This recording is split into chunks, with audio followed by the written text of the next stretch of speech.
Today, the largest financial reform since the Great Depression passed the Senate, its final hurdle, but a few hours before passage, the man with the tan, House Minority Leader John Boehner, called for its repeal. In our third story tonight, with clear public support, will the bill translate into political gain or loss, and will the new law actually do some good? By a vote of 60 to 39, the financial reform bill passed in the Senate this afternoon, following passage in the House about 2 weeks ago. 57 senators from the Democratic caucus voted aye, along with the 2 Republican senators from Maine and Republican Senator Scott Brown. President Obama will sign the bill into law next week, marking his third major legislative victory following the Recovery Act and health care reform. And today he marked the bill's passage this way. Reform that will protect consumers when they take out a mortgage or sign up for a credit card. Reform that will prevent the kind of shadowy deals that led to this crisis. Reform that would never again put taxpayers on the hook for Wall Street's mistakes. There will be no more taxpayer-funded bailouts, period. But earlier in the day, House Minority Leader Boehner, who would become Speaker if the Republicans regain the majority in the midterms, expressed his eagerness for repeal. And the fact that it's going to punish every banker in America for the sins of a few on Wall Street, I think it's unwise. On top of that, I think that it institutionalizes too big to fail and gives far too much authority to federal bureaucrats to bail out virtually any company in America they decide ought to be bailed out. I think it ought to be repealed. President Obama reacted to that as well, not even mentioning what would have to happen for a hypothetical House to be able to override his presidential veto. Now, already, the Republican leader in the House has called for repeal of this reform. I would suggest that America can't afford to go backwards, and I think that's how most Americans feel as well. The bill's vast provisions include new regulations of Wall Street and new federal power to break up failing companies, and the bill also creates a new consumer protection agency.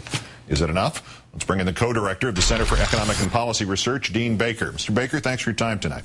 Thanks for having me on. All right, let's start with the positive. Assess the strongest points in this bill. Well, certainly the most important thing, I think, for most people is going to be the Consumer Protection Agency. In principle, this is supposed to ensure that the products that we get, if we get a mortgage, we get a credit card, it's understandable. There's not going to be surprises in there. You won't have the sort of deceptive mortgages that we saw that contribute so much to the housing bubble and the crisis.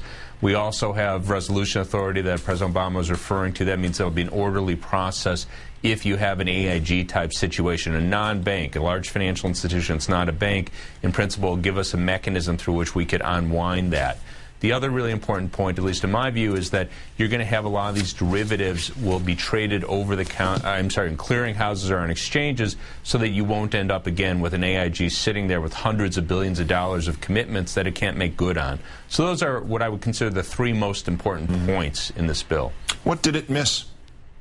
Well, what I'm troubled by is it really did not fundamentally change the way Wall Street does business. You know, you're going to hear them whining about it. They always whine, but basically they're going to go back to work the day after President Obama signs this and do things pretty much the way they had before. It doesn't break up too big to fail. We don't see a real crackdown on sort of speculation. I mean, I'd love to see you have in the Senate, Senator Harkin, and the House, Representative Peter DeFazio, both proposed financial speculation tax. Make it a little more costly to speculate, as they've been doing there. You don't get that in there. So you have a lot of the bad practices continuing. With the pros and the cons, does that represent, do you think, this bill something that the Democrats can discuss in concrete terms and make, if you will, sellable to the public as they move into the midterms? Well, I think so. I mean, aspects of this are going to be way over people's heads. Not the sort of thing people pay attention to, so it's not going to be easy to understand. But the idea of a consumer protection agency, when you go in to get a mortgage, I mean, I've been in that boat. Most people have been in that boat once, twice, 3 times. You don't get a mortgage every day of the week. So you're sitting there looking at a big document. You don't read through the whole thing. No one's going to let you do that. The fact that you can be confident that there's no surprises in there, it says what you think it says, that should make a difference to people. I think it's good policy, and I think it'll be good politics.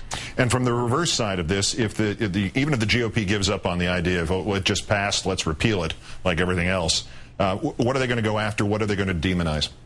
Well, what they're trying to do, you've heard this, Representative Boehner saying that it institutionalizes too big to fail. Now, I wish they had broken up the big banks, but the fact is it makes it easier to allow a big bank to fail, because the problem was we had AIG, we had Lehman. It was very difficult to deal with those banks when they got into a crisis situation. This will make it easier. It's not foolproof. It's not easy. It's probably not possible to construct a system that's foolproof, but it does make it easier to shut down one of these giant banks if they get into trouble.